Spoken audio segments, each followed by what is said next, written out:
Hey everyone, listen, we're a touch early, but I wanted to get to work here. This is a really, really important subject today.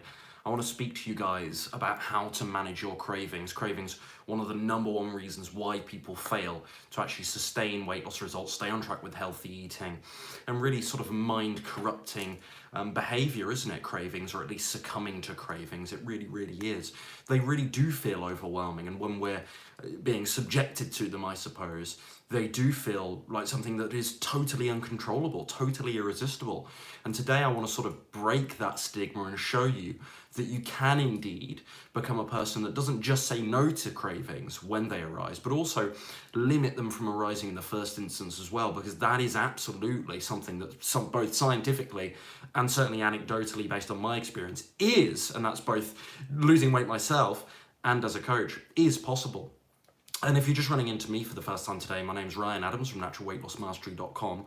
And over the past couple of years, I've been blessed to help hundreds/thousands now of people lose weight with this and keep that weight off, very importantly, with the philosophies that I teach in my YouTube videos. Hi, everyone just joining me today.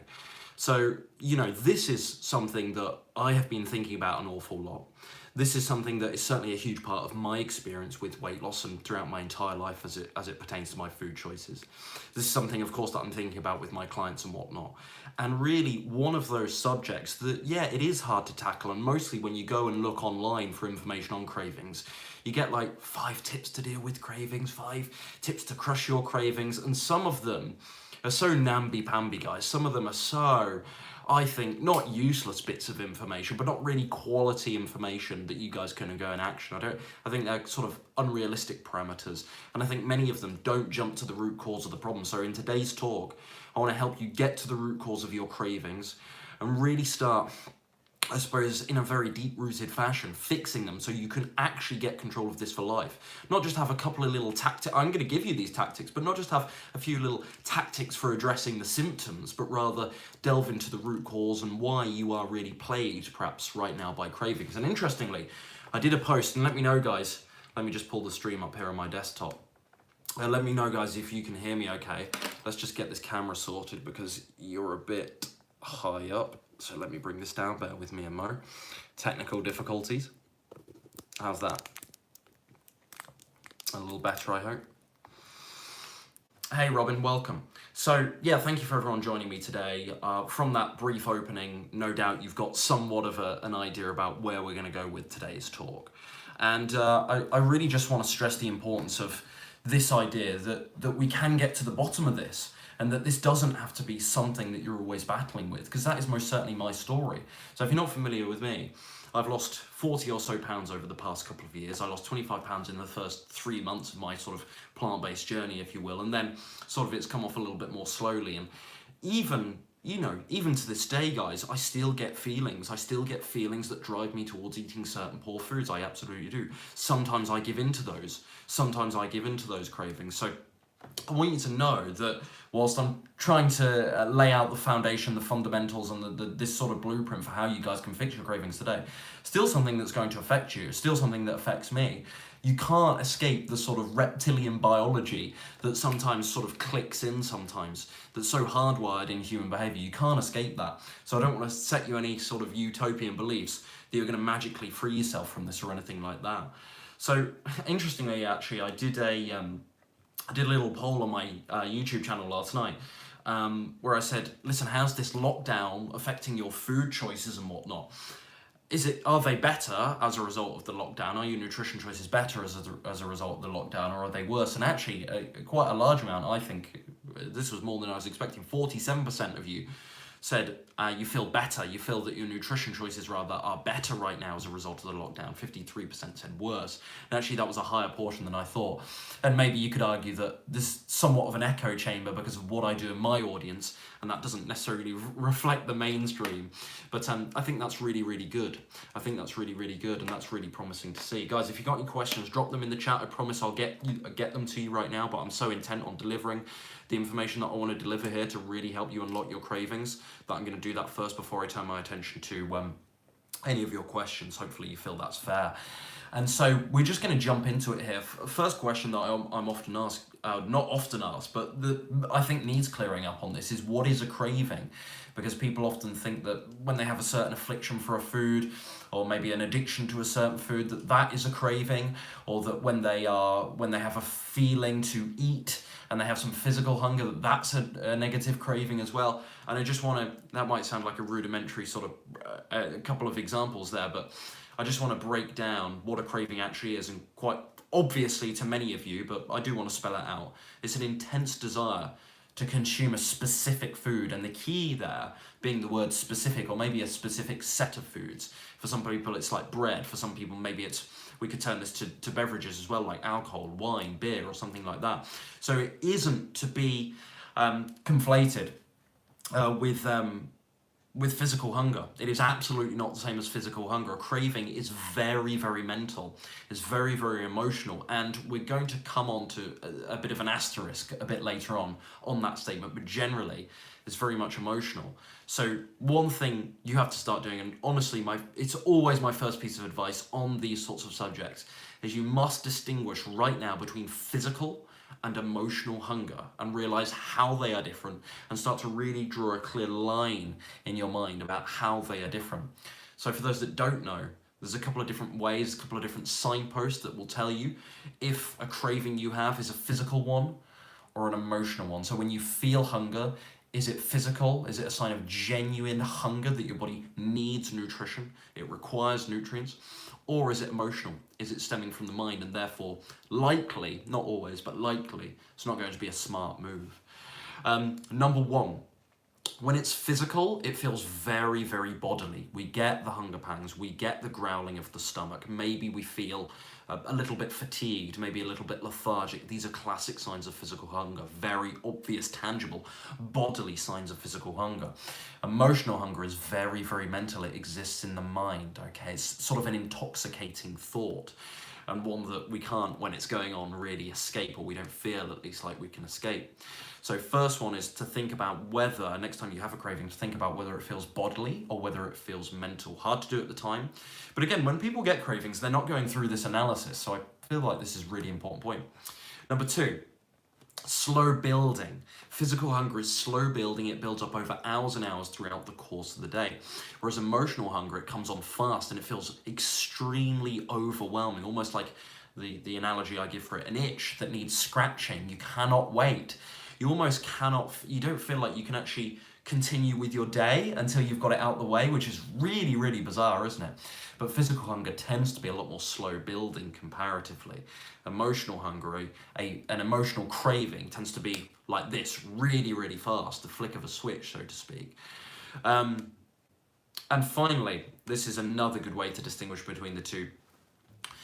With physical hunger, you don't necessarily care so much about what it is you're eating. You're just really glad to get nutrients and calories into your body. That doesn't mean you're always going to make the smartest choice, but you don't actually even, if it's healthy food, if it's a bunch of fruit, maybe it's a green salad and you don't really like green salads. When you're physically really hungry, you don't care as much. You're like, yeah, I don't care. Even if it's something I don't like, yeah, I'll have that, I'll have that. You're not so selective. When it's an emotional craving, you really do, as I mentioned earlier, tend to crave one particular food or one particular food group. So for me, you guys know my story fairly well at this stage. It was always Pop-Tarts, the strawberry ones, which ironically, I think they are vegan, but this is prior to being vegan. You have to fact check me on that, but I'm sure they are actually vegan, not that I've had them since, thankfully. And chocolate Pop-Tarts used to go, they're probably not called chocolate Pop-Tarts, they've probably got some fancy-ish name. And Ben & Jerry's cookie dough, those were my big afflictions. I used to be a bit of a sweet tooth person as well. Nowadays, I'm much more of a savoury person. I've really changed my taste buds in that regard. And so chocolate I used to love growing up. We had a lot of chocolate in the household as a kid. For those that don't know, part of my family is actually of Swiss origin. Switzerland, extremely famous for its financial industry, maybe some skiing as well, the lovely mountains, and of course, chocolate. Sadly, people don't think there's anything more to Switzerland than chocolate sometimes. But yeah, it's very famous for chocolate. And so that was a really big part of my upbringing, to have sort of coffee and tea breaks and snack time and eat some chocolate. You're allowed a little bit of chocolate.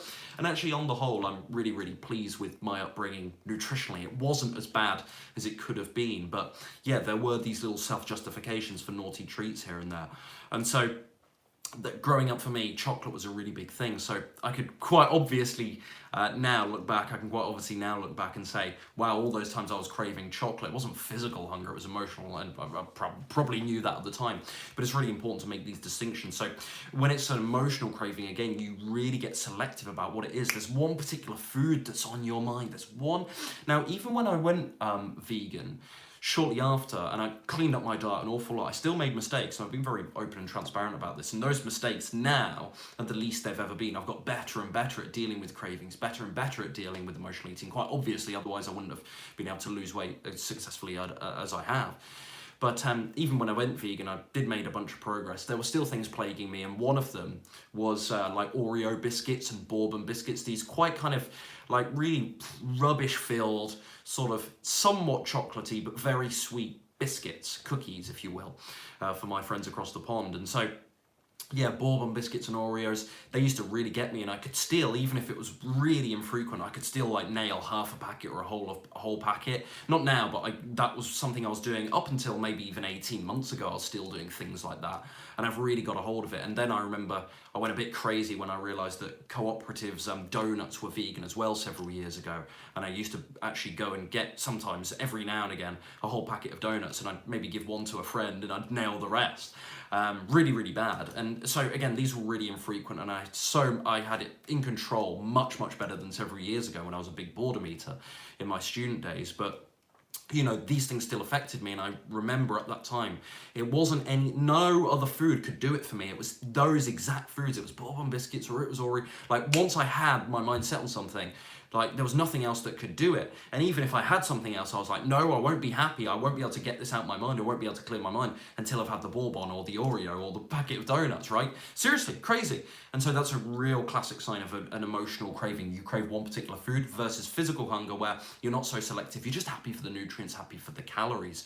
And you'll often eat things that maybe you wouldn't eat if you were sort of abundant and feeling full. It's that scarcity. It really flicks a switch, so to speak. So that's really key. Guys, thank you for joining me today. If you're just running into me now, I'm giving a fairly in-depth talk here on cravings. And yeah, listen, guys, I will get to some of your questions later on, but right now I've got a whole talk planned on how you can start dealing with your cravings, and I really want to get into that and just focus on that before reading too many comments. So thank you, guys, and just bear with me.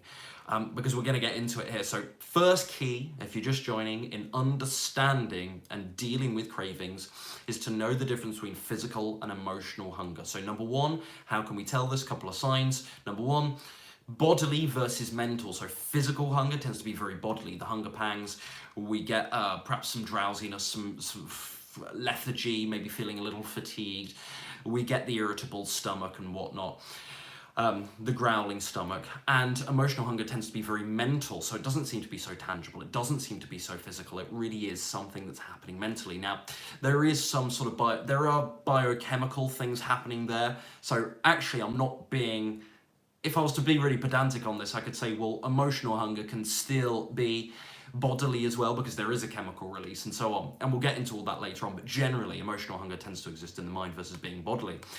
Physical hunger is also very slow building, whereas emotional hunger comes on very fast, as I described earlier, like an itch that needs scratching. And finally, the final one that I just shared there, final signpost, is you don't care about what it is you eat, versus with an emotional craving, you're hankering after one particular food or one particular food group, let's say.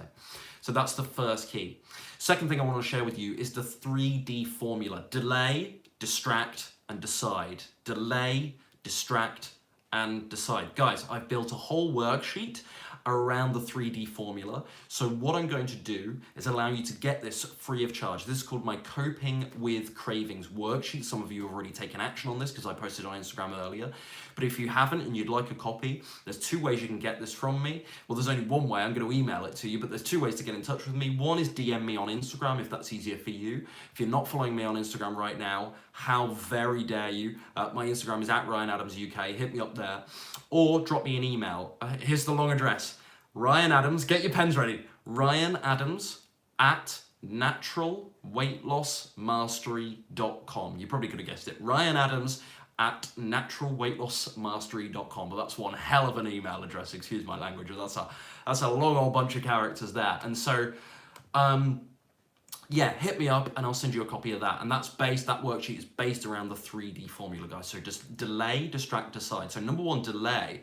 Don't make a decision on it immediately. Say to yourself, not right now. When the craving arises, no, I'm not giving in to you right now. Why is this so powerful? And I've shared this before. I call it my Game of Thrones craving tip. If you know, you know. But what do we say to the craving? Not today. So any Game of Thrones fans, you know exactly what I'm referring to there. I won't even bother explaining that. I'll sound like a right nerd. But yeah, we say not today. Okay, this is so profound because it's not like you're ruling it out altogether, but you're saying no, not today, or you're saying not right now. You're just delaying it, so you're sitting on it. You're not taking action, and you're not saying no completely. So therefore, it's really manageable. I find that people can commit to this a lot more easily. They don't have to feel like they're so disciplined. It's really good for beginners. So not right now. So that's the delay formula. And a great tip for this is to set a time on your timer on your phone. Maybe it's 10 minutes, maybe it's 20 minutes, maybe it's half an hour, and say to yourself, okay, I'm going to readdress this issue. I'm going to try and put it out of my mind. I know I'm not going to be able to because it's a emotional hunger, so it's going to be on my mind. I know I'm not going to be able to rid myself of it, but I'm just not going to give into it right now. Set that timer and then come back to the decision later. Now, of course, this is all reversed when you say to yourself half an hour later after the timer goes off, oh, well, okay, I at least paused it for a bit. I'm going to go and have it straight away. But the idea here is that we're slowly sort of through this almost incremental process training you to say no. And that's what's going to take, and I made a whole video about this recently, raise up your baseline discipline level and get you used to saying no to the wrong stuff and yes to the right stuff. So I think that's really, really key and a really, really great thing to think about there. So delay number one, this is the 3D formula, guys, if you're just joining me, the 3D formula to combat your cravings. This is huge. Number one, delay. Number two is distract. So what else could you do to take your mind off the craving? Now, again, there are some criticisms I have here of my own model. There are some criticisms I have here of my own worksheet.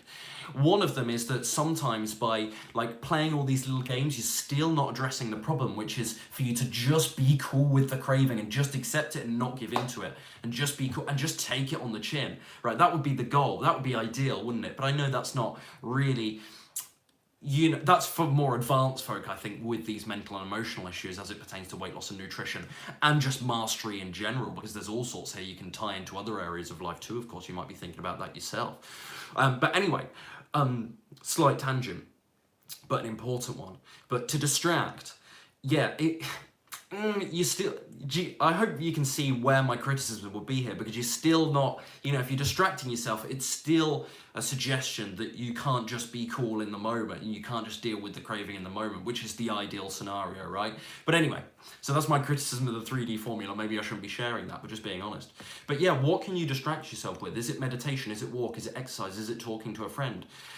Is it listening to a podcast, your favorite music, a YouTube channel? What can you do to sort of distract yourself, and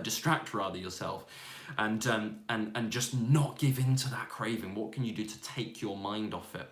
And it's amazing how when you do distract, it might feel really hard at first, and whatever you're doing, you might be thinking bourbon biscuits, Oreo biscuits, donuts, pizza. You might be thinking, oh, vegan Ben and Jerry. That might be going on in your mind, but it's amazing, after a certain period of time, it does sort of fade. And that's the great thing with the delay as well. Sometimes you just delay it so much that eventually the craving fades and you're like, wow, what was I so worked up about? So 1, delay. 2, distract. 3, decide. Ultimately, again, this is getting to the crux of the problem now. It's still a decision. We're still going to make a decision at the end of the day, no matter what other tactics we apply here, whether it's delay formula, whether it's distract formula, whether it's a mix of the two, you still have to decide and get committed to not giving in. You've got to be clear on who you are, why you're doing this, why you want to be consistent, what your goals are, and then strive towards that. And here's a good point on this that I've just thought of. Because for me now, I've got to the stage where it'd be quite easy for me to be complacent and say to myself, right, you can have this every couple of days. You could have, because I could, in theory, have junk food, like quite bad junk food every couple of days, and my weight would stay the same. Because I've hit my goal now. I know how to get back on track. I could still do that. The problem I have with it is it makes me so soft to do that, to give into it. All that discipline I've built up over the years, the way I've changed my identity, my belief system, my habits, to start allowing these sorts of things back in my diet again and all this pleasure seeking, how soft does that make me? What sort of person does that make me? Does that resonate with you guys? So I just feel like right now, so much of the key of this is your sense of self, your identity. It's like, who is this going to make me if I keep giving into these cravings? And ultimately, it just comes down to that decision in the moment. You're just saying no. You're just saying no. You're saying yes to the right stuff, no to the wrong stuff. That is pretty much weight loss, oversimplified, right? Simplified, definitely oversimplified, right? It is a decision in the moment. Are you going to say yes to the right food, the right activities in your life, the right thoughts and beliefs, or are you going to say no? Or are you going to say no? Are you going to say yes to the wrong stuff, the pleasure seeking, the leisure time, the bad thoughts, the self-sabotage, the story of you in the past? Are you going to keep succumbing to that? So ultimately, it's still going to come down to a decision. And again, I'm going to share with you guys a bunch of other tactics here as we go. It's going to be really valuable. Hopefully you're finding it to be that way so far, but ultimately it still comes down to your ability to make a decision in the moment. And that's tough at first, guys. That's really tough at first. But again, I spoke 5 minutes ago about raising your baseline discipline. You do this more and more and more, and the person that you become is really profound. The conviction that you build, the commitment that you build in your decision making, the way your habits then change as a result, your identity changes as a result, profound. So I could not imagine being the person I am today several years ago, where I've just been able to say all that to you. Where I've said to myself, like, no, I have to rule it out as an option, because even though I could get away with it based on my goals, I know the weakness that it instills in me. I know the person that it makes me become. I don't like it. Like, I couldn't have imagined saying that about junk food and cravings a couple of years back. And so that's a really great place to be. But it wasn't like that overnight. It was, again, building my baseline discipline. These things take time, guys. Weight loss takes time. People often underestimate it. They really do. So you have to give yourself time. You have to be sort of a little bit patient with yourself. And you do have to play a long-term game. But ultimately, it's going to come down to your ability to make decisions. And the way to sort of fast-track that ability and to build the discipline like I have, and, to give you examples of my story here, to get to that point, I think it's really just thinking every day about how you're spending your time, what thoughts you're having, what activities you're getting involved in. I think if you can sort of start microanalyzing everything you're doing and saying, is this helping me or is this harming me? It really takes you to a new level. And that's not just with weight loss, that's beyond that too. So that's the 3D formula, guys. Again, if you want to work this out for yourself, if you want to really sort of break this down and start coming up with an action plan as to how you can apply the 3D formula, get that worksheet. So if you're just joining me here, happy to announce that I'm giving away free. It's very basic, guys, but it's really helpful tool. Free worksheet called Coping with Cravings. All you have to do is send me a message on Instagram, which is @RyanAdamsUK, and I'll hook you up. Or drop me an email, ryanadams@naturalweightlossmastery.com. Hey everyone just joining, hey Sylvia, listen, if you guys have questions, drop them in the chat. I promise I'll come to them if we have time, that is, a little bit later on. So that's the 3D formula, guys. Now, I mentioned right at the start here, usually cravings are in the head, but there is are in our head rather, or are all in the head, but there is slightly more to it than that sometimes. There could be, and there often is, a biochemical change happening when we have cravings. So that's really important to note. And I spoke at length about, or I've been speaking at length recently about dopamine, about the reward system. If you guys really, really want to go deep on understanding what's happening chemically in your brain when we start thinking about certain foods, and how certain signals and neurotransmitters drive us towards making certain decisions, you guys have got to, I absolutely implore you, I can say this with such confidence because it's a great product, check out my lecture presentation on boredom eating, which I dropped last week. It's actually from my academy, but I put it up for sale for a limited time only on naturalweightlossmastery.com.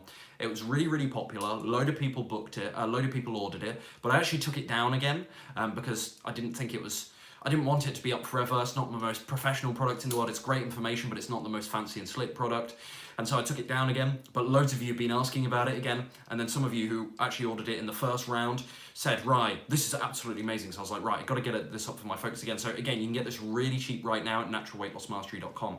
But essentially, dopamine release, really think of this like a reward system for survival. The body is rewarding us, wants to find a way to reward us for eating, so we can get enough calories, so we can feel full, and therefore it wants to make us feel pleasure to sort of reward that behavior, which overall is productive. Now, obviously, we know for you and I, this sort of behavior isn't productive, but in an animalistic sort of evolutionary sense, I'm sure you can imagine, without being a scientist, without being an anthropologist, I'm sure you can imagine how this was a useful tool, or is a useful tool to have hardwired into us, reward us for eating, okay? And so, it releases dopamine, and that's why we release huge levels of dopamine when we have sex as well.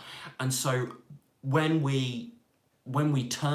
excuse me, the body, I'm not wording this well at all, forgive me guys, the body then, I've talked about dopamine for like 2 weeks, or for about 2 weeks in mid-March, and then I haven't talked about it since, and my mind's gone absolute potty on it, guys, so apologies. It's really quite a nuanced conversation to have, but quite simply, it is our way, it's a mechanism within the body for making us feel reward for what the body deems as, quote unquote, or the mind deems for good behavior. And so obviously we can take this too far by constantly giving into really, really bad cravings. And so when dopamine gets released, there is something happening there. Now, again, a lot of people have misconceptions about when dopamine is released. We think it's sometimes when the processed foods hits our tongue, the dopamine is released and the receptors go off, and there's way more to it than that. And so that's a really great presentation to go deeper with those sorts of things. And more widely, if you're a big sufferer of boredom eating, like I know many people are in this lockdown, I think that presentation more widely, aside from those few slides, is going to be really a great value to you. So head over to naturalweightlossmastery.com. That lecture presentation is called How to Beat Boredom Eating, so check that out.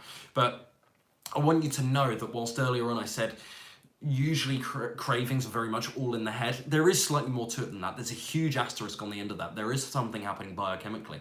And often you hear people talking about, oh, because I crave this particular food, does that mean I'm deficient in this particular vitamin, mineral, nutrient? This is something that there are tons of articles about online. Now, there does seem to be some truth to these things, but I would say that most people's issues with cravings are not because of a deficiency or a vitamin issue, more than they are a really bad relationship with junk food, really bad habits, a really poor belief system. And so for me as a weight loss coach, I've got to think, right, what's going to be most useful for people to tackle? And for the vast majority of people, is that latter group. It's all those things. It's the habits, it's the food addiction, it's those things that I can tackle. Common dieting mistakes that actually can cause people to get experience more cravings.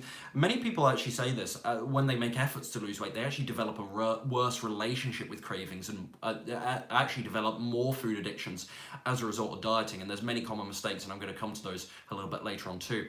But it seems to be that group rather than being like a vitamin deficiency or something like that. But it could be that if you are craving a certain food, let's say bread or something starchy, it could well be that there's something going on within the body. But I find in most cases it's most helpful on this subject of tackling cravings to address the other group there, which is these mental issues. So yeah, usually cravings are all in the head, but there is something happening bodily. But hopefully, and the reason why I've taken my time to explain this, hopefully you can understand my justification in teaching what I'm teaching today and steering away mostly from that. Does that make sense? Hopefully that makes sense, guys, and I haven't lost you there.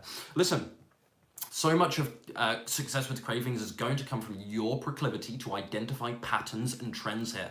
This is absolutely essential to recognize when we get cravings, what sort of cravings we get, what sort of foods we crave, and to start to string together these lessons based on our experiences. That is going to be so essential. So there are 7 questions that I share in Natural Foods, The Only Diet You Need. And by the way, in that book, there's a whole chapter dedicated to cravings if you want to go deeper with this.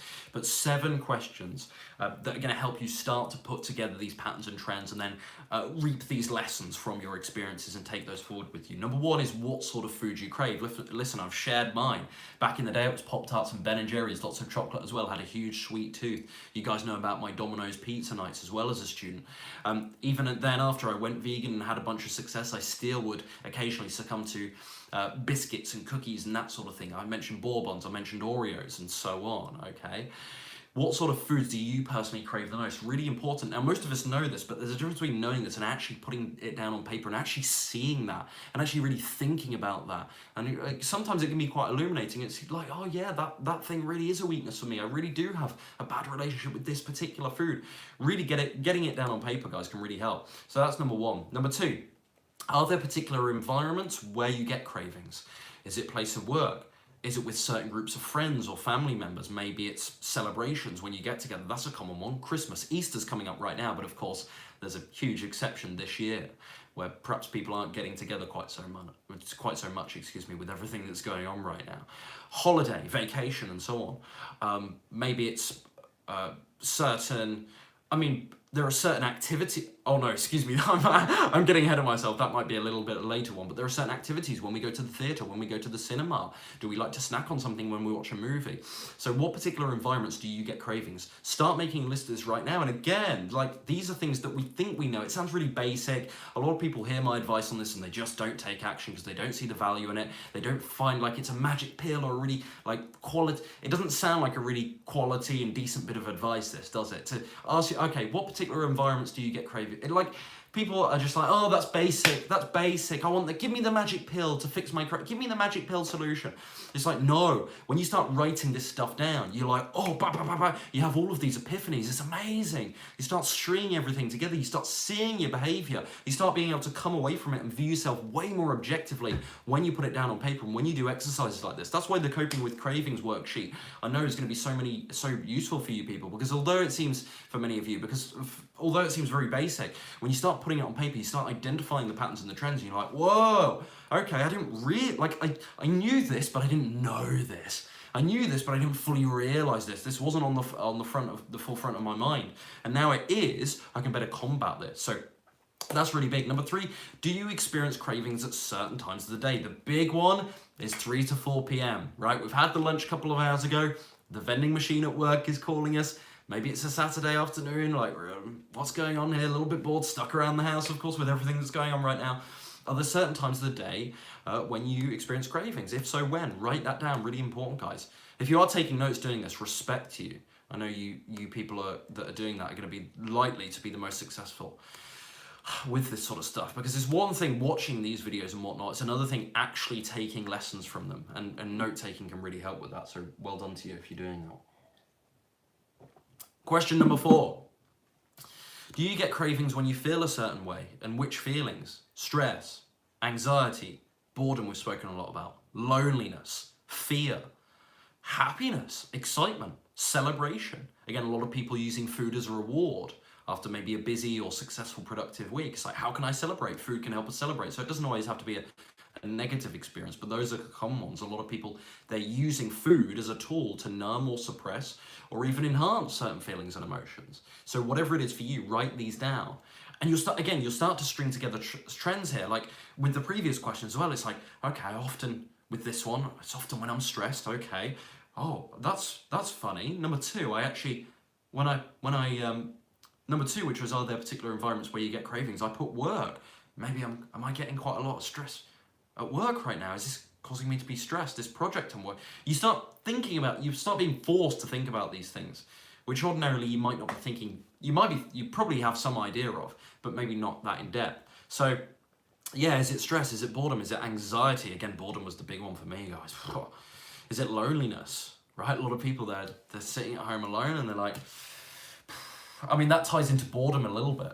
But this is what people are doing. They're trying to soothe and suppress negative emotions, or again, enhance positive ones, or wanting to feel positive, using food as a pick-me-up even. Number 5, how do you feel when you give in to your cravings? This is really cool because you can leverage negative emotions. So angry, disappointed, relieved, satisfied, guilty. What is it? Maybe it's satisfied. Maybe it's initially satisfied when you take the first bite, and then half an hour later it's like, oh, you're fraught with guilt. So this is really cool because we can then use that later on. Number 6, on the flip side, are there times when you've successfully overcome your cravings? How did that make you feel? Did it make you feel great to say no? Did it surprise you? Again, the example I gave earlier was just saying no, and maybe when the craving fades in time, which it does a couple of hours later, you're like, oh, that's pretty cool. Like, yeah, I didn't know I could do that because I'm so used to just giving into my cravings. I didn't know that was possible. Is that surprising? Is it almost empowering that you have the ability to do that? How do you feel when you successfully overcome them? And this is great because, again, we're reinforcing positive emotions. We're making you now, if you're writing down as you're doing this exercise, if you're writing answers with me and following along, we're now reinforcing positive emotions. Every time you write, oh, happy or surprised, and think about these things, it's like we're now sort of making new associations in your mind with your neurons and your synapses, and we'll talk about the role of those a bit later on. We're doing this sort of, to put it in very layperson terms, mental rewiring that's really, really essential. We're sort of rewiring the way in which you sort of think about foods and the feelings that come with that and the moments and the activities. This is why it's such a powerful exercise. This is why journaling is so good. So yeah, think about how you feel when you successfully overcome cravings. It's really cool. And finally, number 7, was there anything in particular you did to overcome those cravings? What worked? Was it a distraction? Was it that you were so busy at work that day that you just totally forgot about them? Was there a meaningful or challenging task that you had to do? Was there a family issue that came up? Was there a certain activity? Was it sport? So on and so forth. So when you did successfully say no to the craving, how did you, what did that look like? Start writing that down. Because this is basically your template now. It's like, okay, I just have to repeat this. Every time a craving comes up, I just do what I answered for number 7 here. And if it doesn't seem possible at the time, I'm going to work it out. I'm going to look at my other answers. We're going to work it out. Such a valuable task, guys. Now, I would love to somehow give you guys feedback on this. And again, this is one of the huge benefits of working with me and hiring me as your personal coach, because I can sit through these and actually work on them with you and create a battle plan. But right now, this is a good enough start. It really is. I mean, stress, I've mentioned once or twice there. This is a huge trigger for people. Guys, if you're really struggling with emotional eating, whether it's boredom, stress, anxiety, if you're really struggling with these cravings, again, I'm plugging lots of my products here, but it's only, this is the reason why I've built certain products is because I see the problems that people have, and that's why I've built certain products, and that's why they've been successful. Does that make sense? It's not, I haven't gone into this like, how can I make money? It's like, I know I'll be able to really do well with my business here if I make products that really, really help people. It's a very simplistic way of putting it. You still need good marketing and other good sort of business sense too, of course. Not saying I have those things, but so far so good. And so, I can't remember why I started saying this, but I can see the problems that people are having. So that's why I don't feel guilty about pitching these things. But if you're really struggling with emotional eating, the Natural Weight Loss Mastery Academy, guys, there's probably, I think on my website, I say 7+ hours of exclusive content and training. There's probably 8 or 9 hours now. I need to keep updating that, and I'm adding more and more every week. And there's a whole series on emotional eating where there's 4 modules right now, and I'm actually building it out more and more and more. So if you're really struggling with cravings, emotional eating, and more widely, you need some help and support with weight loss, get yourself into my academy, guys. It's just $12 a month, so super cheap. It's basically the same price as Netflix for many of you, so, or Amazon Prime. So a couple of Starbucks a month, there we go. And what a great time to actually get involved in that, when perhaps you maybe have a bit of time on your hands and you can sift through all those trainings and really learn some good info there and get involved in our Facebook community. I think that's probably the most valuable part, actually. We've got an amazing community there. So stress, boredom, anxiety, loneliness, reward system, all of these emotional eating triggers, get yourself in the academy, guys. This is a really great place for it. But stress is such a big thing, and there's something happening chemically with stress as well, which I'm not going to go into, and I spoke about this again in a YouTube video recently, but the cortisol release and whatnot. And so, really, just to finally, and I've done it enough, but sing the praises of identifying patterns and trends, and sing the praises of those, like my really successful clients. They're so self-aware. They really, really start thinking about where they're going wrong. They really, really start thinking about the sort of patterns and the activities and the times in their life where they've given into cravings. And I just want to, again, shout from the rooftops, like the importance of being self-aware and doing things like journaling. It can really help. So yeah, find out what your triggers are ultimately. Listen, here's another piece of advice on this, and actually let me just check out the questions and whatnot. Guys, wow, I feel like I've had a lot of comments and questions here, guys. So sorry, it's because I've taken the stream down as I'm looking at my notes here, because I've made so many notes for today. So apologies if I'm missing things, but I promise you, if you ask questions, I will try and get back to them. There's so much info here. Hi, Walter. Thanks for joining. Hi, Riley. Thanks for joining. Hi, Tamsin. Thanks for joining. Guys, I'll get to your questions soon. Robin's here as well. Hey, folks. Thanks for joining us. So, listen. Here's another big one. You have a sweet tooth for a reason. It's okay. It's okay. If you get cravings, not to excuse them, but sometimes it's okay. Sometimes it's understandable. Sometimes I can look at the reason why you're having cravings and it's like, this is fine. You just haven't channeled it right. You just haven't handled it right. Maybe you're getting cravings because you are physically hungry. Okay, we talked about at the start here, just between physical and emotional hunger. Maybe you are getting cravings because you are physically hungry.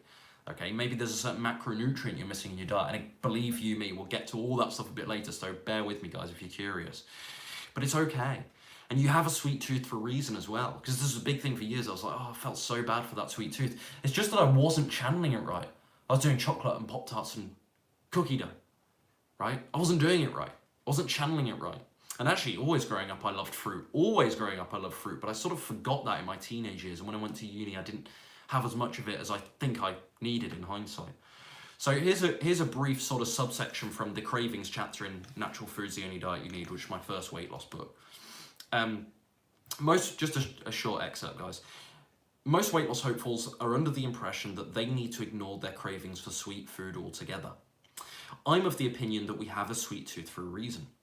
We seem to be biologically programmed to have a sweet tooth because fruit once made up a very large part of our diet. Now, of course, guys, for anyone that knows even the slightest bit about human history and anthropology, it has since, because of evolution, because of the introduction of cooked food and whatnot, and certain tools and technology, I suppose, and development of that, we have evolved to eat a lot more cooked food in our diet, and therefore things like fruit and raw veg, seem to be less adapted to it now than in, I was about to say years gone by, that sounds like I'm talking about the 80s and 70s, but way back when. So that's important to note, but typically it did make up a large part of our diet at certain stages. Fruit that is deliciously sweet, full of natural sugars and perfectly ripe. We are hardwired to love fruit, so in my opinion, the last thing you should do is entirely suppress your cravings for sweetness.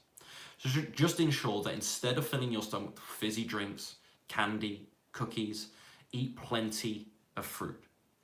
This should satisfy your natural sweet tooth, yet still aid your efforts to lose weight. Now, often when I say this, I can sometimes see it in people's faces and their reaction. It's like, it doesn't quite hit the spot for them. It doesn't quite hit the spot for them versus, the fizzy drink, the Pop-Tart, the candy, and so on. It doesn't quite hit the spot. Food manufacturers have really preyed on this natural sweet tooth, guys. They've added so many, in many cases, artificial sweeteners to food, refined sugars to food, combine them with fat as well, so many additives, so many chemicals to prey on this sweet tooth, to really get us hooked. Okay, and largely, again, cravings, and we'll talk about this a little bit later on, cravings really just are a sign of junk food addiction. They really are. You're just having too much processed food and you've got to get yourself away from it. And again, we'll talk about my recommendations for that going on if that clicks with you. But you can think of it like your taste buds and your natural proclivity for sweetness has been hijacked. It's been absolutely hijacked by the time in which we live, by consumers and by the food industry. And that's not for me to point the finger at the food industry. Again, this is all on us. It's still us making the choice to put the rubbish in our mouths, okay? So this isn't like the blame game here, okay? I'm an individualist at heart, guys, and so we have the responsibility. We are choosing. That's the empowering way, in my opinion. And that's also the correct way to view the world, in my opinion. And so I just think that you've been hijacked right now. If you really are suffering from cravings, especially sweet cravings, it's really important for you to know that your food, your taste buds have been hijacked, and it's not entirely your fault, but it is your responsibility as an individual to fix these things and address it. So just please start channeling it in the right way. And it's amazing how your taste buds change in time, how the neurons and the neuron pathways change with sort of association of these new foods, and creating fond memories around fruit now and other healthy plant foods, fiber-rich plant foods, full of life, full of goodness, full of vitamins, minerals, phytochemicals, antioxidants, anti-inflammatory properties, and so on. You just got to do that work. You just got to, as I said earlier, rewire. Okay, so yeah, your taste buds have been hijacked, guys, which isn't your fault. It's the time we live, and maybe there's bad habits you picked up from others, whether it's parents, families, loved ones. The blame game comes later. Right now, it's not your fault, but it is your responsibility. You got to do something about this. So fruit is such a great outlet, such a great natural outlet. Fruit is so good for weight loss, guys. Such a good nutrient profile in many fruits. So again, all this anti-fruit stuff that you hear often nowadays in the mainstream health and weight loss world, it just drives me up the wall. It is just such a health-giving food. It really is. It can be so great for weight loss. Such a low calorie density on the whole, most fruits. They're just amazing for weight loss, guys. And so, I just can't convey enough my sort of effusive encouragement, if you will. It's not a good way to phrase it. My encouragement and my sort of recommendation here for you guys to just add more fruit in your diet if you're not already. And take care of those sweet cravings. Now, don't get me wrong, you're still gonna have cravings. You're still gonna walk past the junk food in the supermarket and you're still gonna be like, you're still gonna do it from time to time. But fruit can really help you manage that better. So if you're not having much fruit right now, big tip, eat more fruit, okay? Eat more fruit. And a lot of people say, oh, is there is there a certain amount of servings per day that is too much? Well, not really. It's all relative. Like, it's really hard to get overweight from eating fruit. It's really, really hard. You'd have to be having a lot of dried fruit like dates and whatnot. Maybe lots of avocados as well, like high-fat fruits. But it's really, really hard for you to do. It's extremely hard. Not many people are doing this. There aren't many people who follow a fruit-only diet and they're overweight. There certainly are. You'll be pressed to find them. And I'm sure if we look at the data, obesity levels are considerably, well, no, they are considerably lower amongst people that eat more fruit. It's just people have channeled this sweet tooth wrong in the times we live. So, yeah, I think it's really, really important to know. So, yeah, if you're not having much fruit right now, increase your fruit intake and don't be fearful of it. It also depends what else you're eating. So the rest of your diet's got to be clean. It's not that if you have a large portion of fruit in your diet, you'll be immune from gaining weight, because it depends what else you're eating. But so it is kind of all relative, but generally, no. The more the better as a rule of thumb. You might take that too far, because by having more fruit, you might be missing out on this in your diet, this certain nutrient. Maybe you're going too low with the calories for it to be healthy and sustainable. And so there's the question of that as well. But generally, as a rule of thumb, eat more fruit. Now, if you're already eating lots of fruit and still having sweet cravings, we need a different strategy. But that's not most people. That's not most people. So again, here's another thing as well, is the combination of processed carbs and fat can be an absolute nightmare when it comes to junk food addictions and cravings and whatnot. And that's why food manufacturers, they'll combine lots of refined sugar with oils, with overt fats as well. They'll bring it all together, and it's just an absolute calorie bomb then. And the recipe and the combination of those two things, it can just be so insatiable and addictive, and again, an explosion of calories, and just make us feel absolutely crummy, make us feel absolutely awful and clearly unhealthy. And so again, food manufacturers have preyed on this too. They've created products as a result of this. So again, so much of this is cultural, guys. There's so much that, you know, the average person who perhaps has a poor diet, I look at and I don't go, oh, you're a disgrace, you're a joke, I can't believe you let this happen. It's like, no, we're in this time. But you are the person. I just want to empower you right now to not point the finger. You are the person that needs to fix this. You are the person. Not your fault. It's a sign of our time. You're just a product of that, but it's your responsibility to fix. You have the power to do that. It's going to be really tough because of the time in which we live. But the time in which we live is also wonderful in many ways. So would you have access to this information at any other time? No, of course you wouldn't. So technology, healthcare, medicate, like we don't need a lesson in human history. I'm certainly not qualified to give one. Are you going low carb? Right, all those years I was doing low carb, when I suddenly introduced more carbs, when I went plant-based in 2015 and lost all that weight, boy oh boy did I feel way more satiated. Carbs are so satiating, so fiber-rich, so satisfying, and skimping out on them and getting into that sort of ketosis sort of mindset, not sustainable at all, in my opinion, really not. And so it can work for weight loss, but is that the long-term strategy? So are you going low carb? Increase your carbs. Carbs really satiating. So good carbs as well. I'm not talking about fizzy drinks again and candy and cookies, which these things are carbs, but there are also other things that they have carbohydrates in them. There are other things there too, to just sort of label the whole food group. To call pizza carbs is absolutely ridiculous. It's got carbs in it. There's also a bunch of other stuff there too. The other macronutrients are very much present there. And also, they're not clean macros, are they? They're not clean carbs. They're refined and refined and refined. But those clean whole food carbohydrates, like the whole grains, like the legumes, like beans, split peas, and lentils, again, these have other things in them too. They have protein and fat in them too, and fiber and other vitamins and minerals and whatnot. But in a macronutrient sense, yeah, some of them might be predominantly carbs, but as a whole group, it's not like, yes, they're just carbs.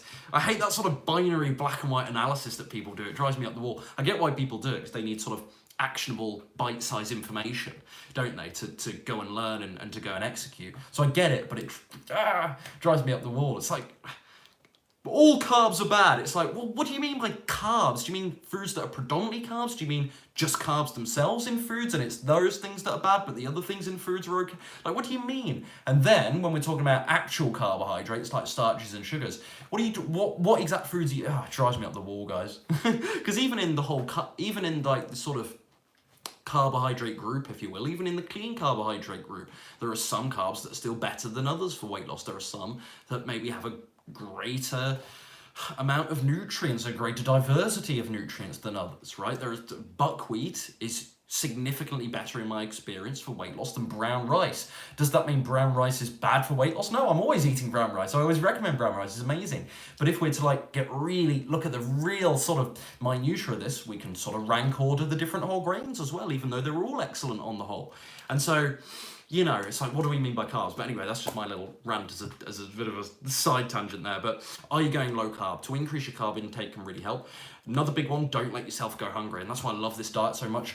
You can eat generous portions and still lose weight at the same time because the calorie density is so low, and because weight loss isn't just about calories, but also quality of food and hormones and that sort of thing too, and the gut bacteria and endocrine system, all these important factors as well. And so, yeah, don't let yourself go hungry. Do not let yourself go hungry. Fiber, filling, plant foods, really, really good at helping you stay full and satisfied.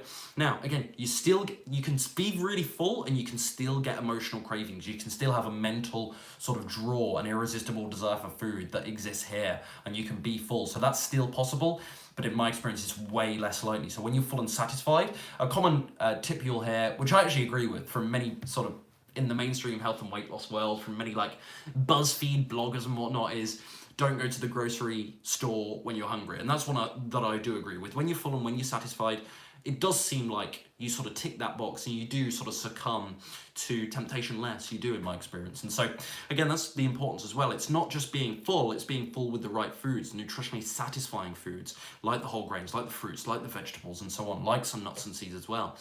Eating this nutrient-rich food where your body's like, okay, you've given me real food, I feel good. Let's send those natural hunger signals up to the brain. Let's shut off, let's stop eating. That's really hard to do when your diet is Pringles and Domino's pizza and cookie dough ice cream. Like, it's really hard to, you might feel stuffed in a bodily sense, but where's your nutrition? So your body's still like, excuse me, where's my iron today? Excuse me, where's my selenium? Where's my magnesium? I don't know why my body sounds like this, but that's, if I imagine my body, he sounds like that. And so, I don't know where that came from. And so, really, really important to not let yourself go hungry. That's important. And nutritional quality as well. Journaling. Listen, I've said it a couple of times already. I've said it a million times on my YouTube channel. I've said it many times on Instagram. Many of my clients do this. Many of my clients don't want to do this. They're forced to do this. Not all of you. Many of you are forced to do this. Journaling is so good. Write down your thoughts. Write down when you get cravings, what sort of cravings you have, okay, and so on. And also, more widely, you can put your weights in here, you make sure you're making progress, any other thoughts you have, you can food journal as well, make a food diary, so on and so forth. So journaling more widely and sort of monitor your thoughts and beliefs and whatnot for weight loss really helps. But specifically when it comes to cravings, write things down. Even if it's just the notes app on your phone, I was here, I felt stressed, I wanted donuts. And just write that on your phone. Because later you can look at that, reflect, take some lessons. So journaling is key. Vegetables. Vegetables are really important for dealing with cravings, really important. Sort of overlap with previous points. Why is this on my mind? Because last week, towards the end of last week, last week, the week just gone, I started to run out because I've been shopping less based on government advice here. I've been shopping way less frequently. Now I'm just going once a week versus like 3 times a week maybe before, because I live in a city here. It's really easy for me to just go and get a couple of groceries here and there, and that's sort of what I mostly like to do, lots of fresh fruit and veggies. You can already anticipate what I'm going to say here. So towards the end of the week last week, started to run out of fruits and veggies. And guys, I had a lot more voices in my head towards the end of the week when I was eating a lot less veggies. Now I could say it was other things, but in retrospect, in sort of analysing everything, coming away from it and trying to be objective, I think because I had less veggies in my diet, I had more cravings. So veggies really help. They really help because of fullness, because they add lots of volume, so helping you feel full for few calories, so that's great. But also in terms of the nutrition makeup, again, I was just reliant on lots of starches, so there were maybe a day or two where my only veggie intake was maybe a couple of frozen veggies, like maybe even a bag of corn, if you can even call corn a veggie, because you could argue that it's a whole grain. And so it's like, yeah, I wasn't having that many veggies. And on the fruit front, maybe I'd run out of apples by Thursday as well. So I think I didn't actually have any fruit yesterday because I didn't have apples and pears. I had to go, no, I went shopping but there was a day where I didn't have any fruit and my only veggies was a bit of corn, and they're not even veggies. So they have veggie-like characteristics. So, you know, I was having so much starch and I just wasn't, something was missing. And even if I had more starch in a meal, I was still hungry because I hadn't had that nutrient goodness from those veggies. So again, today and yesterday, I had my salad again, had my big daily salad. I also was throwing in veggies into my, rice and beans dishes on the side of my potatoes and whatnot, having veggies again after a couple of days, sort of not just without, but really cutting down on them. Having my mushrooms again, love those. Having my zucchini. I'm not sure, I'm going to do some kind of bolognese tonight with broccoli and aubergine. Really looking forward to that. And I'm just like, I'm so satiated when I have those veggies. So it took me a long time to get that point out, but something I really noticed last week, and you'd think, Ryan, you're a weight loss coach, mate. You should know all this. And it's like, I do, but sometimes you need reminders. Sometimes you need to learn those lessons again. So veggies really helped me with staving off cravings as well. I spoke briefly there about neurons and synapses. I don't want to get into that. I'm not a neurologist. I'm not qualified in that. I do have a basic understanding of it, but ultimately this comes back to the point of rewiring your thinking. There is something, not just thinking, but what's happening here. There are things happening here when we have cravings, when we eat food. And it biochemically, when I say here, I mean in the brain, there are things happening. And so there are different neurons shooting around when we eat different foods, and they're using different paths, and the synapses are directing them differently around those different pathways, if you will, those neuron pathways. And so you need to create new positive associations with food. Like if you've got a really poor relationship with cake, for example, maybe it's, and this is a common one with cake, maybe it's because you always have cake on birthday celebrations or big celebrations or weddings or Christmas and so on. You always have cake. And so every time you think of cake, you've got this really positive emotion because you've always been surrounded by friends, loved ones, families, having fun when you've been eating cake. And so that's been reinforced over years and years and years. So you've got this association in your mind. And so your neurons, when you eat cake or think about eating cake rather, are used to taking certain pathways because of that association. And you're used to experiencing certain moods and feelings and emotions, positive ones in your mind when you eat that cake. And so maybe you've got negative feelings of eating like clean foods as well from various things. And so this is what you've got to think about. And so it's about, breaking and shifting the pathways that are used by creating new associations with healthy food.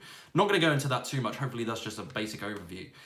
You need time to do this, and you need to love doing this. You need to enjoy the process. You need to make food you actually enjoy to sort of, I don't want to say trick yourself, but almost convince yourself into eating well and creating good emotions around eating well. Now, again, this still doesn't get to the crux of the problem, because I don't want you to only eat food that you enjoy. I don't want you to I don't want every bite of food you eat to be an enjoyment, because it's still coming from that pleasure-seeking frame of mind. It's still not quite the best relationship with food.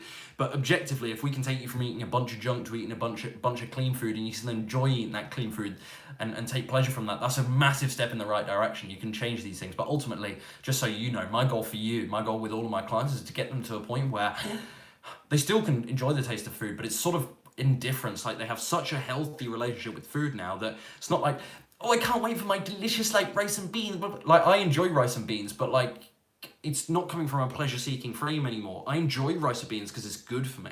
I don't necessarily enjoy rice and beans because it tastes great, although I think it does taste great, but I've convinced myself that it tastes great through changing all these things. Make sense? Somewhat?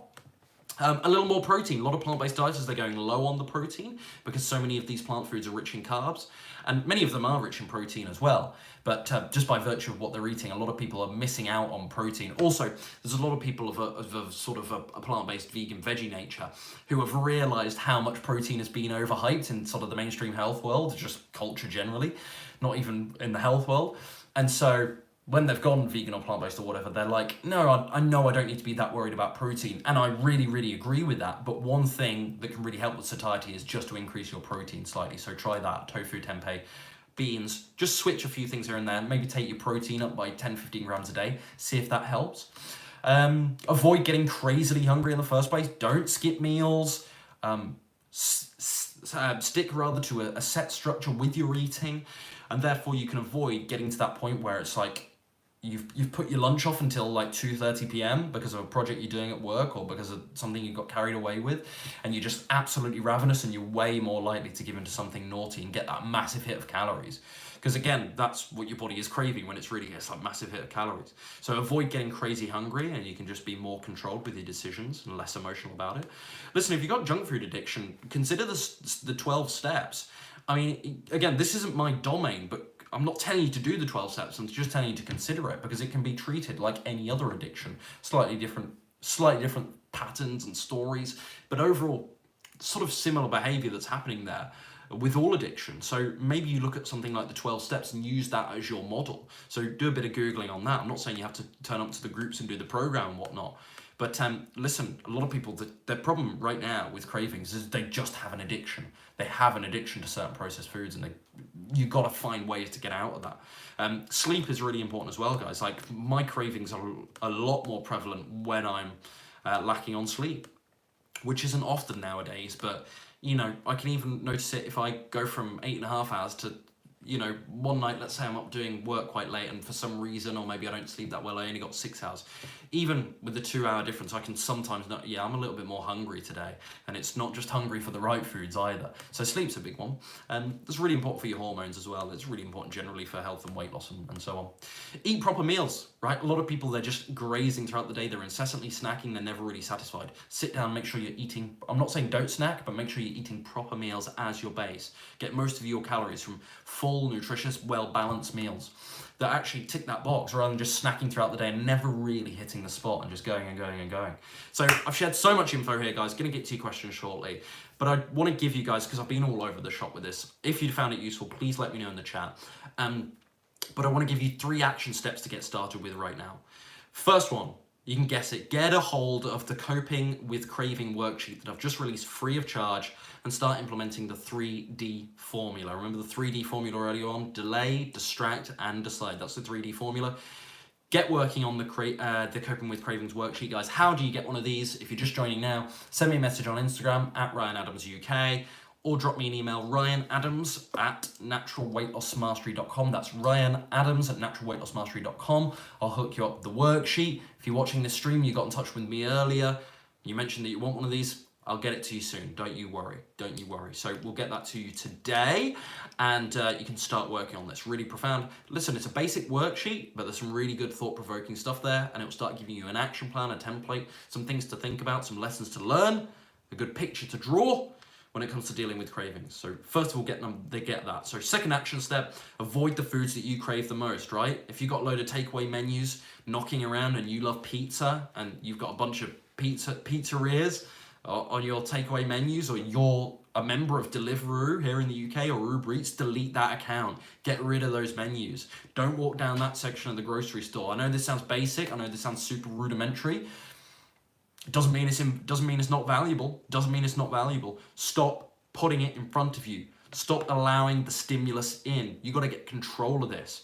Now, ultimately, I want to get you to a place where you can walk down any aisle of the supermarket and you just look at that food you used to love, and it's with indifference that you look at it. That's the place I'm now at, guys. Not every day, but the vast majority of the time. I want to get you to that place.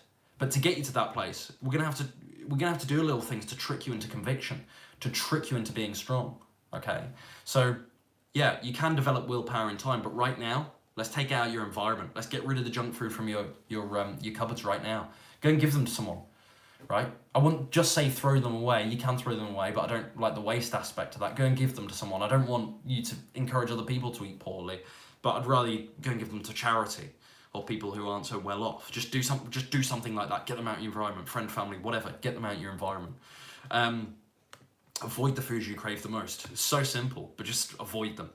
And finally, action step number 3 here, fiber. Make sure you're having a fiber-rich diet. All of these plant foods, guys, they're amazing in that regard. So they're my 3 action steps. Let me know in the chat which of these you're going to start implementing. I'd love to make sure that you're hitting all 3 of these right now. And there's a couple of other ways I can help you today, guys, and I'll get to your questions in a second. I've mentioned a couple of things throughout. Here's one thing I'm going to do. The next person who orders a starter bundle with me, this is always popular, who orders my ultimate starter bundle, which is my 4 best-selling products, you're going to get 1 month free in the academy right now. So really good opportunity. People went crazy when I last did this on the live stream. Next person who orders an ultimate starter bundle with me from naturalweightlossmastery.com. It's called the Ultimate Starter Bundle. My 4 best-selling products at a hugely discounted price. It's already heavily discounted anyway. Next person who orders that is going to get 1 month free in the academy. Okay, so if you're doing it in the chat now, send me, I'm going to see the email come through. Actually, I should open my emails, because usually when I do this, it happens instantly, but it could be in half an hour's time, but it's usually pretty instantaneous. So bear with me, I'll just open my emails, guys. But the next person to do that, you're going to get a month free in the academy, so I'm stoked for that. That's going to be awesome. Great opportunity for you there. What a deal that is. Check out the boredom eating presentation if you want to go deep with emotional eating and cravings and whatnot, which I've put back up on my website. I took it down because it was so popular. People gave really good feedback, and I was like, why am I doing this? Like, I may as well just keep it up. If it's useful, it's just a creator thing. Like, it's not that well polished. The information's so good, but it's not like a video course like I would love it to be. It's from my academy, and the content in my academy is gold, but you know, lots of it is slideshow. I don't have fancy stuff. It's all about quality of information. So if you don't care about the delivery, but you're after the right information, that boredom eating presentation, guys, it's really, I think, has the capacity to be life-changing, which I know sounds so sort of OTT, might sound like I'm exaggerating, but I have that much belief in my products. As I was saying earlier, there's a reason why I've created every single product that I've created. It's because I know it can help people with a certain problem as it pertains to weight loss. I haven't just put something together for the sake of making money. It's like I'm thinking about exactly what people need right now. And the boredom eating presentation, great one. So that's available at naturalweightlossmastery.com as well. Other thing is get the free copy of my Cravings worksheet. You know how to do that. And if you need a home workout plan, I was giving these away for free several weeks ago. If you missed the boat on that, I'm sorry, but they are available very cheaply now. They're just £1 £1 British pound, because I wanted to make them very available at naturalweightlossmastery.com, so you can get my 7-day free home workout plan there. Simple stuff, guys. So there are ways in which I can help you today. Again, next person who orders a starter bundle, you're going to get 1 month free in the academy. Guys, I'm gagging for a glass of water. Let's do some questions as well. Hit me. I'm just going to play catch up for a second, but hit me, guys. Tamsin says, fantastic workshop, Rye. Thanks very much. Good. I hope it was useful. How long will we be going? Just over an hour. There's so much info there, guys, so I'm really sorry if it's kind of all over the shop. Let me just readjust this camera as well, because I've noticed it's a bit wonky. Is that better? Marginally. Not really. That live stream life, hey? Okay. Guys, I'm going to catch up with your questions. I'm going to go to the top.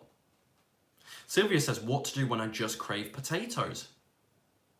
What are you having on them, Sylvia? Because some people, it's not the potatoes, it's maybe they put loads of salt on it, or maybe a little bit too much. And I'm cool with I have salt on my potatoes, bit of nutritional yeast, bit of ketchup. Maybe I do them with gravy, some salsa. But some people go too much with like the sweeteners or the savory aspect, and maybe it's not necessarily the potatoes themselves. But also, Sylvia, veggies, and everything else that I've shared today. But add some veggies on the side, make sure you are. We'll discuss, Sylvia, guys, is someone I work with fairly regularly, so Sylvia, we'll discuss this further in our next call, if it's a real problem for you. Riley says, do you have any suggestions on how to lose weight with a plant-based diet whilst breastfeeding? I find that as I start losing, my milk suddenly drops too. Well, you're going too low in calories, I would say, on that, Riley. And this is not my wheelhouse, but I'm very confident that it's a calorie issue. And when you do start to lose weight, you drop your calories a bit too much.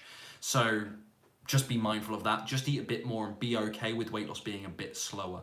And also, if you're breastfeeding, make sure you're getting a decent amount of protein in your diet too.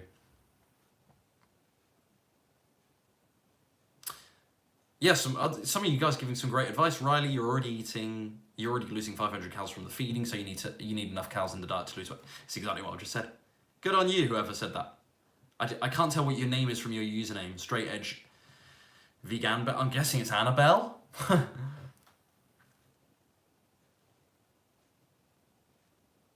Sylvia says, I tend to eat very healthily, but sometimes I overeat starch. Sylvia, lots of veggies.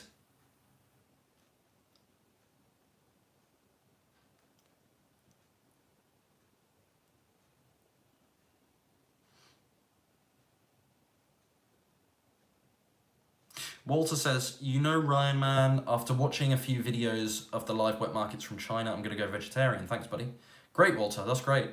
And shortly after that, just to push you here, let's get you going vegan, my friend.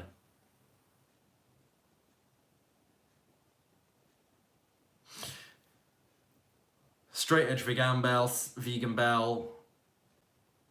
I'm guessing it's Annabelle. Correct me if I'm wrong. I make myself go outside for a walk every day to get fresh air, no distractions, even though it's still pretty cold here. I like to walk and listen to this type of video. That's it. And it's all about scheduling these things in. So that's what I loved about this recent I know I've harped on about it a little bit recently, but I was never a big meditator, guys. Didn't often see no, I did see the value in it, but I just didn't do it. And about 3 weeks ago, I started meditating semi-regularly, and it's really, I don't want to say changed my life, because it hasn't changed my life, but it's really helping so far. I really like it, and I see great potential in it. And I am starting to already speak highly of it. And so I can see its value way more than ever now. And so one thing I did was, rather than just like meditating when bad feelings happening, I'm doing preemptive ones. So I'm making sure that I'm doing them 3 times a week at the moment. I'm actually going to up it this coming week, because the more I do it, the better it is. So I may as well increase the frequency. I just got to find that balance of being able to fit it in. And so I'm going to up it to about 4, I think, next week. Yeah, no, I'm definitely public accountability, public statement of my conviction here, my commitment. I'm doing 4 next week, folks. You heard it here first. And so what I like about that is, it's sort of preemptive. Like, if I'm making sure I'm scheduling exercise, if I'm making sure I've got meditation, maybe if there's a bit of reading as well, that's when I feel really good. Maybe I speak to a family member every day as well. These are sort of good rules of thumb that keep me down to earth, right? Otherwise, I can get too sort of, I don't know how well you guys know me at this stage, because you're only ever seeing me talk about one particular subject and through a screen, and maybe I'm a certain way as well in my videos, and I keep people away and I don't let people get too personal on this channel. But I can be obsessive with this mission I've got. I can just be on it all, because I love it. I love doing it. I love the creative element of it. I love the serving aspect of it. I love growing the business side of it too. I love the money aspect of it as well. Is a big motivator, obviously. I'd be completely disingenuous if I denied that. That's a big thing too. But overall, it's the mission aspect. I love having this mission. I love this thing that I'm doing, my little baby that I've grown here, and being able to quit my job with and go full time with this and really help. It's awesome. It's awesome for me. I love it. And so sometimes I get a bit lost in that, and I get a little bit lost in Ryan Adams land, and I just need bringing back down to earth. So I need activities and people that can help keep me balanced. And sometimes I can push too far away from my family and friends and social circle when I do this stuff. It just pushes me away. I'm a fairly social guy, but it pushes me away when I do this stuff. I'm just so clear on what I'm doing. And so I just need those people to bring me back down. I need the meditation to bring me back down from earth. I need the exercise to, well, for many things, for the therapeutic aspect of it. And I love moving my body as well for all the other benefits. And so, yeah, it's about, why am I saying all this? Because I want you to know that there's a certain way I'm starting to structure my day as I get older, because I've learned the lessons from all these mistakes. And so now, rather than just doing things in reaction to mistakes I make, like meditating only when I feel bad, I'm now doing it preemptively. And that's helping too, like getting out in nature every day, walk. This is really hard, of course, right now. So this isn't my lockdown advice, but yeah. So I'm sort of preemptively doing things now. And I think that seems to be helping.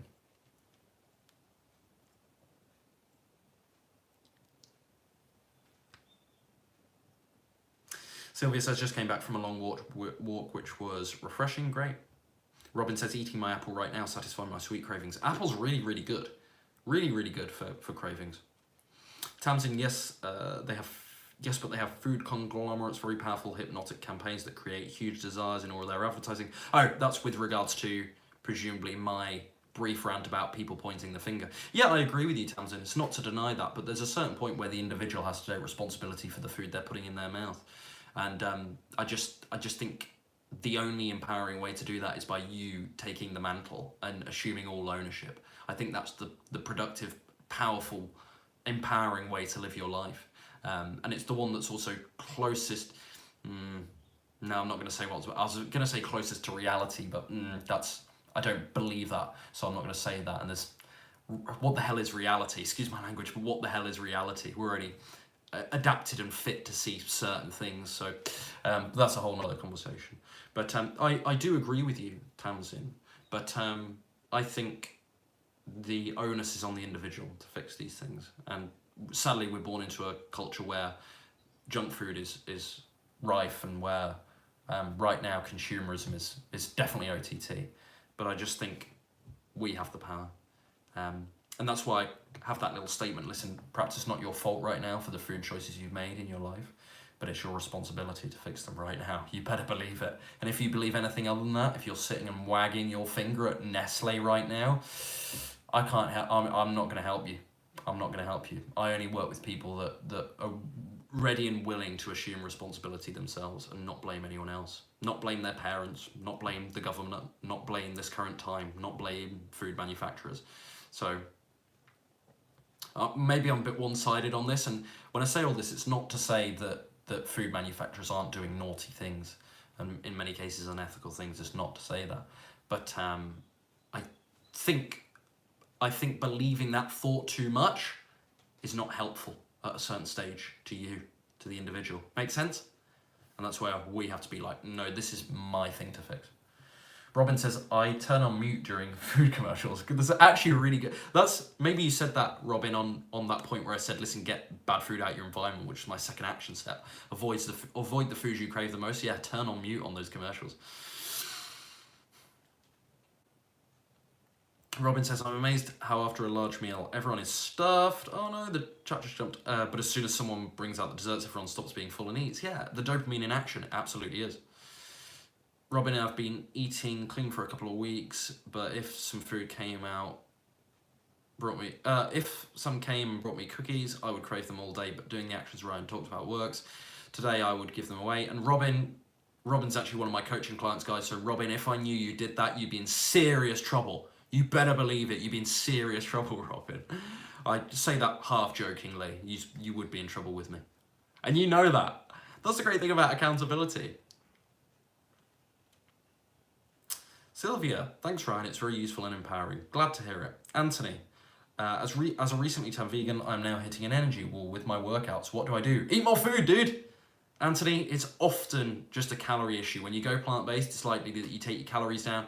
This happened to me somewhat early on as well, is my workouts sort of suffered because of that lower calorie intake, so I just had to up them, and it changed everything for me. So yeah, this isn't a problem for everyone, but when you go plant-based, you can lower your calories to a really bad number, a really huge reduction, and your body just hates it, and it doesn't have that extra energy to muster those workouts. Or if you start the workout 10 minutes in, you're like fading, whereas a month before when you were meat-based, it was a different game because you were getting those calories. So it's nothing magical about the meat, it's the calorie thing, Anthony, I would say to you. Tamsin says, yes, you're right. Ryan, I still worry that we need a certain amount of good fats for our long-term brain health. Absolutely agree with you, but I'm unsure how to balance that with weight loss. Do you think having avocado and nuts each day is enough? I do. Some people need a DHA supplement. I say need kind of loosely as a bit of a filler word. Some people do and some people don't. Some people have a problem with converting the fatty acids. As we know, it's a very small bunch of people. It's very hard to know that information as well. So a supplement, a DHA supplement, for instance, ALA and whatnot, can be a good insurance policy. So Tamsin, if you're really worried about it, look into that, I would suggest to you. I would also say, because your question is about balancing with weight loss, and I understand you don't want too much fat in your diet because, as you know, that can prohibit weight loss, as I always talk about, that can prohibit weight loss. Well, shift the type of fat you're eating, Tamsin. So sometimes you can switch to the likes of flaxseed and chia, which people are way less likely to overeat on than cashew nuts or than pistachios. Now, when you plot these based on calories per pound, there's not too much difference in terms of all of the nuts and the seeds, but people tend to be way more hooked on nuts than they are seeds. So I tend to be able to get my clients to have a much better relationship with sunflower seeds, chia seeds, for example, pumpkin seeds, than they do with pistachios and peanuts and cashew nuts. Do you get what I mean? So much more easy to overeat those on the whole for most people, I would say. Not everyone, but on the whole. So flaxseed and chia should be a big, big thing for you, especially with the properties they have. In terms of those fatty acids, the omega-3s as well as the omega-6s are easy to get on a plant-based diet. Omega-3s are a little tougher to get on a plant-based diet. But like flaxseed, chia, hemp, walnuts are pretty high in omega-3s as well from memory. So yeah, I think to answer your question very directly, Tamsin, because maybe it sounds like I'm going all over the shop here, I think the way to strike the balance between getting enough healthy fats for brain health and other bodily functions and still lose weight at the same time is to shift your focus from lots of nuts and nut butters to more seeds. I think that is the game changer on this, because I think people can lose more weight eating more seeds than they do nuts. Make sense? Avocados are great. Glad you were tough about this. Blaming doesn't get you anywhere. No, it does not. It's all our own responsibility. Totally agree. Robin does a laughing face. Guys need a lot of calories. Yeah, sure they do. Any more questions, folks? I think I've caught up here. I'm just going to have to check my emails because if you're just joining us now, I made the offer earlier for the next person to order an ultimate starter bundle for me is going to get a month free access in the Natural Weight Loss Mastery Academy. So that's a great little fast action bonus there. So I've just got to check my emails and make sure that like a bunch of people haven't done this, because then I can just, obviously I'm only allowing it for the first person, but I don't want to, I don't want an order to come through and me not know about it and post it here and somebody jump on it. I've actually done something like this before and somebody booked it by chance without actually watching the live stream. I was like, oh, by the way, you got month free in the Academy. And they were like, what? That's awesome, thanks. No, it wasn't that. It was with another product, but you got one of my cookbooks for free. And they were like, what? Okay, I've had a couple of orders come through, guys, on the live stream. Okay, none for the starter bundle. So that's still available, guys. A couple of others. The accelerator is really popular today. I made a few Instagram posts about that. Yeah, we've had couple of accelerator sales today. You guys are loving those. Wow. It's one of my most popular products for sure, but I've only sold accelerators today. That's hilarious. That's really unusual. Anthony says, thank you. I guess I get so worried about losing my abs and body fat percentage that even though I feel satiated with vegetables, I do not account for the need for extra calories. For sure, Anthony. So, Anthony, for more info on this, you can check out, I dropped a video maybe 4 or 5 months ago now, certainly a little bit before Christmas, so probably 4 or 5 months ago. I think it's 7 healthy vegan foods for weight gain, so check that one out. Some good ideas there. And not that just eating those foods is automatically going to make you gain weight, but the idea there is that they have a little more fat content, a bit more calorie content as a result. And so for someone in your situation to have more of those and maybe not cut out completely, but lean less on vegetables and fruits for now would be a very smart move.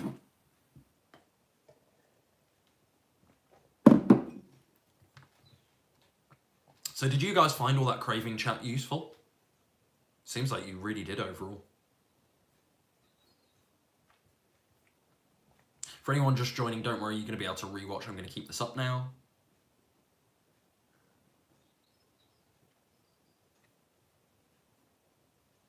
Robin says yes. Good, really glad. Guys, shoot me some more questions here. I'm just going to jump on. I just need to make sure that starter bundle is still available.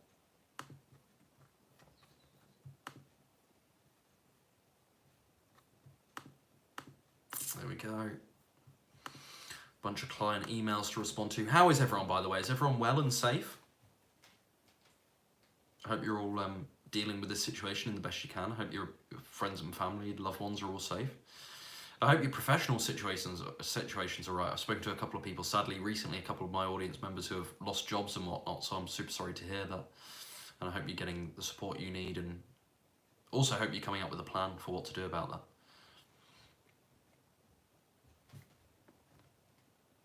I've never, in the past week, I've never had so many people ask me about what I do, not in the weight loss sense, but the business sense, like, oh, because I think more people are now thinking about, right, how can I earn a little bit of money from home? Is there anything I can do with social media? Oh, let's ask that Ryan guy, let's see how he does it. So I've never had so many sort of business-related questions in the last week or so, so that might be a future thing for me to maybe just speak about a little bit more. I'm going to stick to this, obviously, but I don't know if you guys had questions about how to get started building social media. Not that I've got a huge platform anyway, but how to get started building a great tribe of people and help those people and also earn money at the same time. Maybe I could talk about that a bit more. Who knows? Anthony says, absolutely, thank you. It's my pleasure. Thanks for joining me here today, Anthony, and everyone here. Tamsin says, fantastic, thanks. Good to hear it. I know this is a really tough time right now. So yeah, guys, if you want that Coping with Cravings worksheet, send me a DM on Instagram. I'm actually filming from my phone, so I'll have a bunch of messages on Instagram now that I'll have to nail later. Sylvia says, very healthy, but I got paycheck cut last week. The entire company got that. Sorry to hear. So it's an emotional roller coaster, but I'm still alive, which is the most important, for sure. I think this has been what a great, to really reframe this, what a great sort of, and it's implied that this is terrible, by the way, so I'm not going to start every statement with this coronavirus thing is absolutely terrible, because we all agree that it's a tragedy. There aren't many people disagreeing with that, and there aren't many people parroting conspiracy theories about it anymore like there were several weeks ago. So that's implied. So just to make sure everyone's clear, like, this is awful. So any sort of positive reframing stuff I do here, it isn't to disregard the notion that this is awful. I agree that this is terrible. I think it sort of goes without saying at this stage, and I don't feel like I should have to start every positive reframe by saying that, but I've done it yet again. But just want to get that out of the way and very clear. I'm sure you guys know this already about me, but because I've spoken about it enough. But one huge positive reframe, it's a long old tangent, is that what an exercise in gratitude this is for us. It really is sort of taking us back to what counts and what matters, isn't it? And people seem to be really grateful of one another. And I mean, I've never seen so many people running outside in Cambridge now, and clearly, not to speak disrespectfully, but clearly lots of newbie runners. And I'm not saying that by their weight, I'm just saying that by their running form and the running attire. You can tell they're a bit sort of new to it, or not such a regular. And so, yeah, that's awesome to see. That's awesome to see. I do think people are still going outside a lot, which might not be so productive, but or so helpful right now. I'm really trying to limit it. I'm certainly not going out daily, which a lot of people still are going out daily here in the UK, because we're allowed to do that for exercise and whatnot. And I think that might change at some point, where they start to say, listen, if you can exercise at home, please. But I understand that the British government want to make sure people are keeping fit and whatnot. That's clearly important. But I also think that there's sort of a strategic element to this, whereby if you ask my fellow Brits to just stay in the house, my fellow Brits aren't like that. That's not going to work well here. I don't know how it play elsewhere, maybe it's similar, but I know my fellow Brits fairly well after 26 years of living. That's not happening. If you ask every Brit to only go out for groceries and essential trips, it's going to kick off here. People aren't going to, it's not going to end well. So I think that might be part of it too. Anthony says, I rely on my daily protein intake from vegan protein like Redcon 1 and Nutrex. Is this sustainable, or should I incorporate some seitan or tofu? I'd recommend tofu or tempeh first of all. Seitan a little less clean and healthy than tofu and tempeh, Anthony, and just lots of beans and whatnot. If you feel like you need a bit more protein in your diet, and a protein powder would help with that, if you can find a cleanish protein powder, I don't know what those products are like, then yeah, maybe. It's not necessary for everyone. If particularly active, maybe it is worth it. Yeah, that's a decision you need to make. Can you get enough protein in your diet as a fairly active person without using protein powders as a vegan or plant-based dieter? I think so. But could it help? Yeah, sure, maybe it can make things more convenient. You can get that concentrated hit of protein without getting everything else as well. And so that, the other macros as well, so that can be useful. But Anthony, just to stress again, I think the issue for you, my friend, is a calorie one. I don't necessarily think it's about particular macronutrients. I think you need to increase your calorie intake is what I would suggest. Tamsin says, got to go, take care everyone. Thanks, Tamsin. Sylvia says, I hope more people go vegan because of COVID. I don't think so. I think there seems to be a global recognition now of how this was caused and why this was caused. But I still don't think that's going to help the vegan issue by that much of an impactful amount, by that much of a significant amount. I mean, it's appealing to talk about for vegans right now because it sort of suits the vegan message, doesn't it? It's directly in line with the vegan message. This was clearly caused by animal agriculture. If we stop animal agriculture, or significantly at least reduce animal agriculture, surely things like this are going to be far less frequent. So it's definitely a positive plus point for veganism, isn't it? It's a 1-0 veganism, 1-0 the vegan argument rather. But I don't see that. I think it's just sort of preaching to the choir there. I don't think that's going to be a groundbreaking thing that sort of appeals to people and makes people. I don't think COVID-19 is making people go vegan. I really don't think that's going to happen. I actually think what's more, this is how twisted it perceivably is. I think what's more likely to make people go vegan right now, rather than the truth that this was caused by the obvious truth that this was caused by animal agriculture based on the info we have, it overwhelmingly looks as though that was the case. I think even more persuasive than that is the fact that people are now having lots more pasta, lots more rice, lots more non-perishable grains and beans. I think that's more likely to make people go vegan than the actual truth of the cause of this, which is quite sad. But hey, whatever. Guys, any more questions? I'm going to hit the road here shortly. This has been a long 1 hour and a half. I'll go for like 6 hours. Guys, what's everyone doing Easter Sunday? Because usually Easter, I mean, I don't think there's an Easter in my entire life that I haven't spent with my family. And so that's obviously not happening this year. I'm here in Cambridge. I've got my roomie here. But I am so committed to what I'm doing. And I love you guys so much. I want to help you guys that I'm happy to do a live stream on Easter Sunday. Like Q&A. Maybe like less of a subject, but more Q&A. What do you guys think? Will you be around for that, or are people going to be doing other stuff? Because that's the thing as well, these live streams, on the live, they get so few views. They do really well with the replays, but they get so few views. And it's such a casual chat that, like, they aren't the most attractive video for people to watch. People want the quick information. They want the sort of the clickbait stuff, so they see like an hour-long video and they're maybe not so interested. Anthony says, yeah, I'm down for Easter. Cool.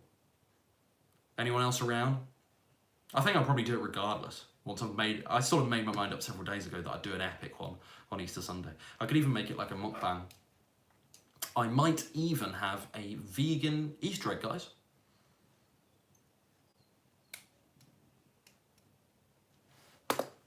I might even have one. Who knows? That wouldn't be promotion of natural weight loss mastery teachings for me to be sitting here eating a chocolate egg, even if it was vegan, would it? Robin says yes on Easter. I think people are going to be around because they're going to only be with the family that they're with, but maybe you've still got special plans on that Easter Sunday, I'm not sure. But I think I'm going to do it. I might also do a Good Friday stream as well, although there's definitely something I've got to do next Friday. I can't think what. I think I've just got a load of client calls. But Easter Sunday for sure, I think we'll do that. So maybe I'll do one in between because people do find these valuable. So I'll sort of wrap up here, guys, because we don't seem to have too many people on anymore, not too many questions coming in. So I really thank you guys for joining me here today. Listen, as always, more resources at naturalweightlossmastery.com. People asking me to start Patreon. Maybe, but the best way you can support me, guys, is with, number one, with your attention. That's what I value most of all. And then also going out and transforming your body and then sending people my way, sending people to my YouTube channel or recommending my books to other people. That's really cool. I could start some kind of like referral scheme. I'm looking to do that, but that's going to be really hard to organize with my site sales. I can do that with like my coaching and stuff because there's a lot less transactions, so that's going to be really hard with but I might think of some kind of referral scheme. But that's the biggest thing you can do for me, guys, is recommend my videos to other people and share my videos and just talk to people about the vegan message and get people going vegan, eating more plant foods, even if that doesn't involve me. That's the biggest ask. And then if you want to support me beyond that in a monetary sense, grab one of my cookbooks, grab something at naturalweightlossmastery.com, join the academy, because that way there's reciprocity there. You're getting something for that. You know, these aren't donations, these are actual products that I've created to help you, to give you the structure and the information that you need to succeed with weight loss. So a great way to support me is to get one of those. So I'm not saying I won't do Patreon in the future, but what I don't like about Patreon is I just feel like there's nothing really in return. And I get, people always say, that's not the point, Ryan. We want to give to you. We want to make sure you're good. And even if you are good, I want to give something to you. I want to give back.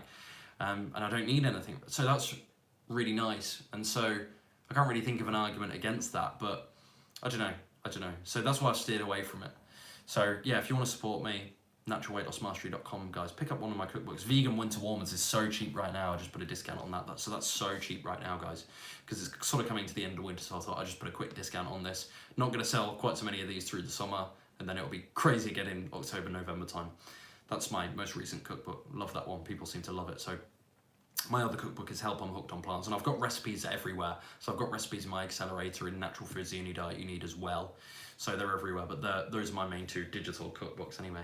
So yeah, support me there, guys, and at least that way get something for it as well. But again, share on Instagram and whatnot, share my YouTube videos, that's huge. And just, yeah, take care of yourself, transform your body, and then lead by example. That's all I ask. So yeah, thanks so much for joining me, guys. Robin says, if you're on the fence about having Ryan help you, just do it. It's changing my way of thinking and eating. Thanks, Robin. Yeah, Robin's crushing it right now. Guys, if you want to see what I can do for people, what my products do for people, and if you're sort of on the fence and thinking about working with me or thinking about shooting me an email and asking me about coaching, head over to my Instagram, because I've got a client win story on my Instagram bio where I post loads of the testimonials I receive.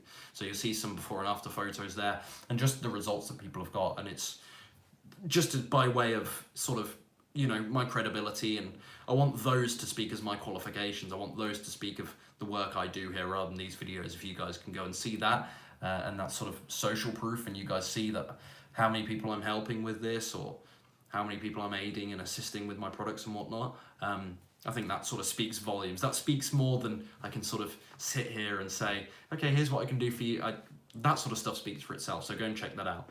I've got enough confidence in my own stuff anyway, so I've got the gift of the gab anyway, but go and check what other people say. I mean, don't just take it from the horse's mouth.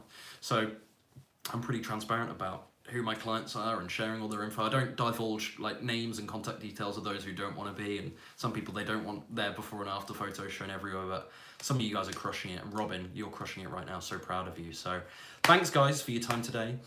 Take care. naturalweightlossmastery.com for more resources, and if you want to support me. When will I do another one of these? Certainly Easter Sunday, maybe one midweek as well if you find them useful. I'm often doing sort of impromptu Instagram live streams, but they're not as in-depth as these. So I hope this has been useful for you guys today. Get the Coping with Cravings worksheet from me. Send me a DM on Instagram and we'll hook you up. I'll see you all soon. Thanks for everything. Thanks for subscribing. Thanks for watching. Thanks for participating. Okay, guys. See you all very, very soon. Take care.